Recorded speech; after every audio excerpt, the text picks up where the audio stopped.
So I don't know. Had this conversation with my sister a while back, and we were talking, uh, just sharing our things. Uh, Time to do the facial here, but and she made a statement that is so true, uh, and she had said that when we were caring for our mother, we had did the best we could. We may not have done everything we could, but we did the best we could, and that is so true. Um, when you're a caregiver, and I'm really talking to genuine caregivers. And genuine caregivers mean it means for me, people who make the sacrifice, um, whether it's uh, giving up their life and moving back to home or to another city to take care of their loved one, whether it's a parent or a child, um, grandparent. Those are genuine people. Genuine people make sacrifices. It's not all about me. It's not about what I want. They don't try to make the people they're caring for fit into their lives. They fit into that person that they're caring for in life. Genuine. They're for real. They're serious about what they're doing. If they're if it goes beyond, but a simple example of a simple caregiver is a parent, whether single parent or a married couple. But I want to talk about single parent because used to be a single parent.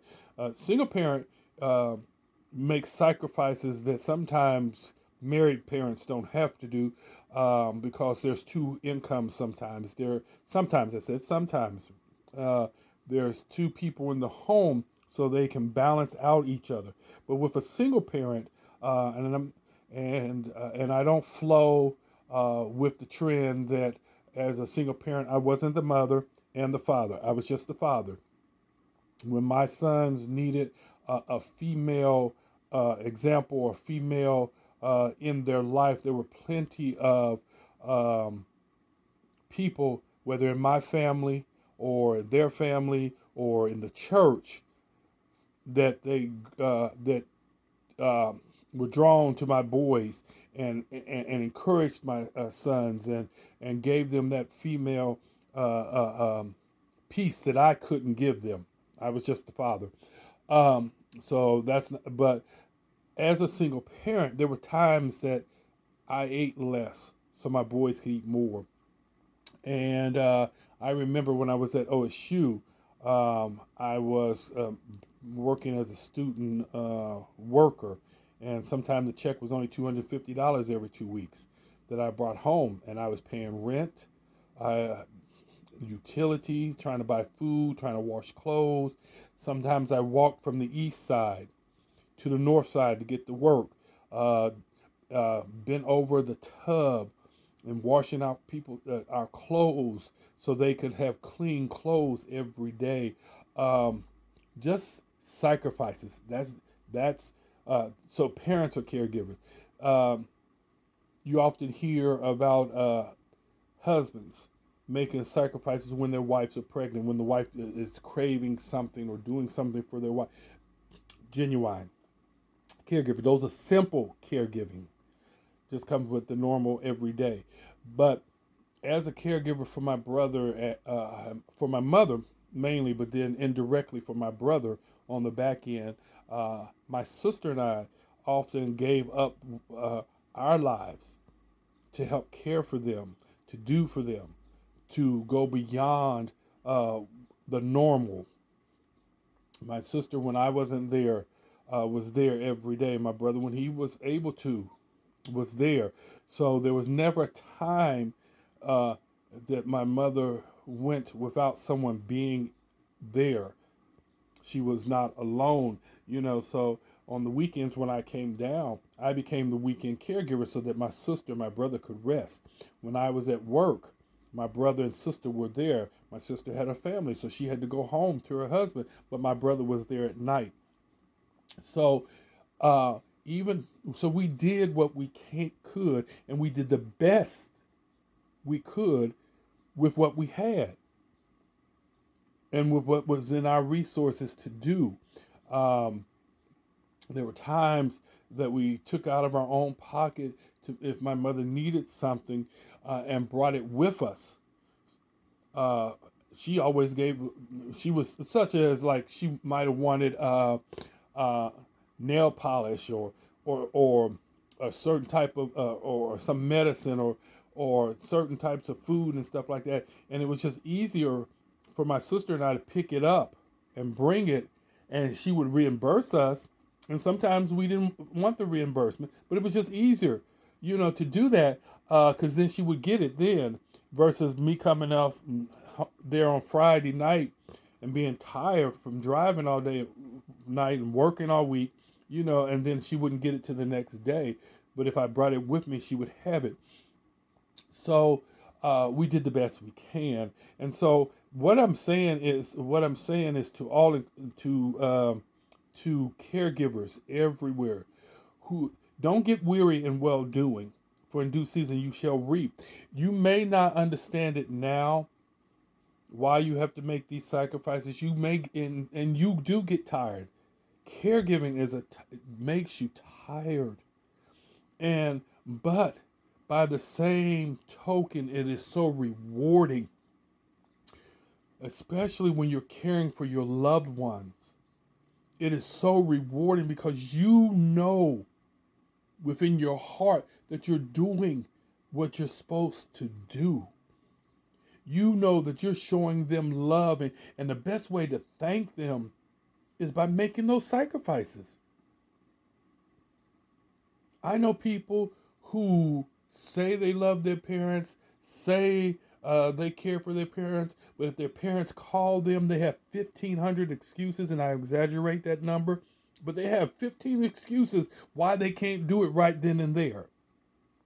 There should never be a time, especially for an ailing parent, ailing grandparent, ailing spouse, that you will put them on hold so you can live your best life. I know some people call it karma, but as a Christian, the Bible says we reap what we sow. And so if your mother, your father, your grandmother, your aunt, whoever you're caring for calls you and say, can you stop by the store and pick up XYZ? Can you come over and pay my bills? Or can you come over and check the temperature in my house? And you say to them, oh, I've got a party to go to, or I've got a dinner to go to. You're sowing into your own life what you're going to reap. Because if you have children, you're teaching your children how to treat you when you become in that position. I was so humbled when my sons took off of work and drove down to my mother's homegoing service funeral. I was so humbled that they would do that for me. But it let me know that in spite of all the issues we had, the head bumping that we did as they were growing up, that they loved me, that I did something that made them love me enough to come and hold me up and stand by me in my darkest hour. It wasn't for show. It wasn't to make themselves look great, but it was because of love, genuine love. So caregivers, if you're a caregiver, hold on. Hang in there. Do the best you can. You may not be able to do everything, but do the best you can with what you have. It is worth it. And just honest, I'm honest.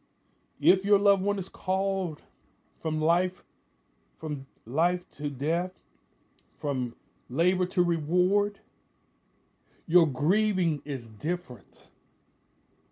You still grieve, but you don't have the guilt as some people do because you were there. You were there through it all. And if you're not a caregiver, if you're not a genuine caregiver, you just a haphazard caregiver, means you here and there, you do stuff because other people. I've had it done. I was doing something for someone, going to the grocery store for them, taking them to the grocery store, and when their children found out I was doing it, then they jumped up and started doing it. That's not the way to do it. That's not the way to do it. You should have already been doing it. Then somebody else doesn't have to do it. Don't plaster across social media how wonderful you love your parent and what you do for your parent, because the people who are there,